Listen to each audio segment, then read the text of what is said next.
السلام علیکم ناظرین، اس وقت ہم پشین میں ہیں اور پشین قبرستان میں جو شیخ فرید بابا کا قبرستان ہے، یہاں پہ ان کا مزار بھی ہے، اور اس قبرستان میں ایک تاریخی شخصیت مدفون ہے، قاضی محمد عیسیٰ۔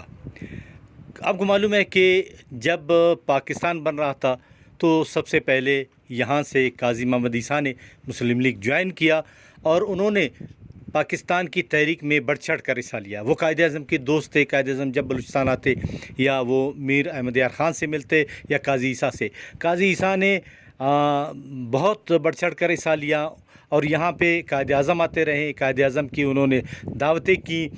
قاضی محمد عیسیٰ کی پیدائش، ان کی شخصیت اور ان کی سیاسی جو جدوجہد ہے، اس حوالے سے ہمارے ساتھ کڑے ہیں نامور محقق نور خان محمد حسنی صاحب۔ وہ ہمیں بتائیں گے۔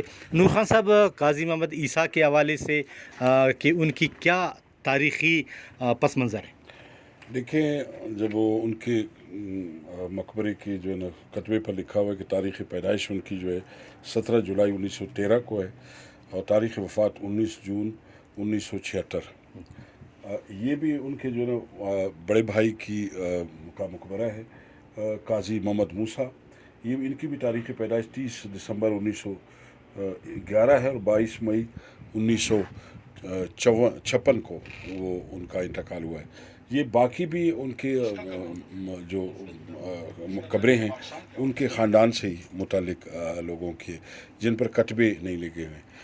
صرف میں قاضی عیسیٰ کا میں کہوں کہ جب پاکستان کی تحریک زوروں پر تھی تو قائد اعظم نے تواتر کے ساتھ جو ہے نا آ کے یہاں بلوچستان میں ٹھہرے اور خان قلات سے انہوں نے ملاقاتیں کی۔ خان قلات کا الگ معاملہ تھا اور اس طرف جو ہے جو برٹش بلوچستان کہلاتا تھا، شمالی بلوچستان، اس کی تاریخ بالکل الگ تھی۔ یہ انگریزوں کے براہ راست قبضے میں تھا، جس کو برٹش بلوچستان کہا جاتا تھا۔ یہاں پر جرگے نے فیصلہ کیا کہ ایک قبائلی معززین کا ایک جرگہ تھا، انہوں نے فیصلہ کیا کہ پاکستان کے ساتھ جانا چاہتے ہیں ہم لوگ۔ تو یہ سارا جو ماحول بنا پاکستان کے لیے، جو فیوریبل حالات بنے، یہ قاضی عیسیٰ اور ان کے جو ہے نا باقی جو اکابرین تھے ان کی مرہون منت ہے۔ قاضی فائز عیسیٰ ان کے جو ہے نا صاحبزادے ہیں اور ان کے بڑے دیگر بھی لوگ، بڑے مشہور شخصیتیں جو ہے نا رہی ہیں کہ جو پڑھے لکھے خاندان اور اس وقت کے جو ہے نا متمول لوگ، جیسے آپ نے کہا کہ قاضی کے طور پر انہوں نے خان قلات کے اس میں انہوں نے اسٹیٹ میں کام کیا تھا، تو ان کی بڑی خدمات ہے۔ قائد اعظم محمد علی جناح جب تک وہ تھے تو وہ جب آتے تھے تو پاکستان بننے سے پہلے بھی تو ان کے گھر پر جو ہے نا وہ ٹھہرتے تھے۔ اصل میں ان کا آبائی علاقہ یہ پشین ہے جہاں یہ مدفون ہیں۔ ابھی ان کا کوئٹہ میں بھی گھر ہے، ظاہر ہے ان کا۔ تو اس حوالے سے تو ان کی ایک بڑی تاریخ ہے، ایک بڑی خدمات ہیں۔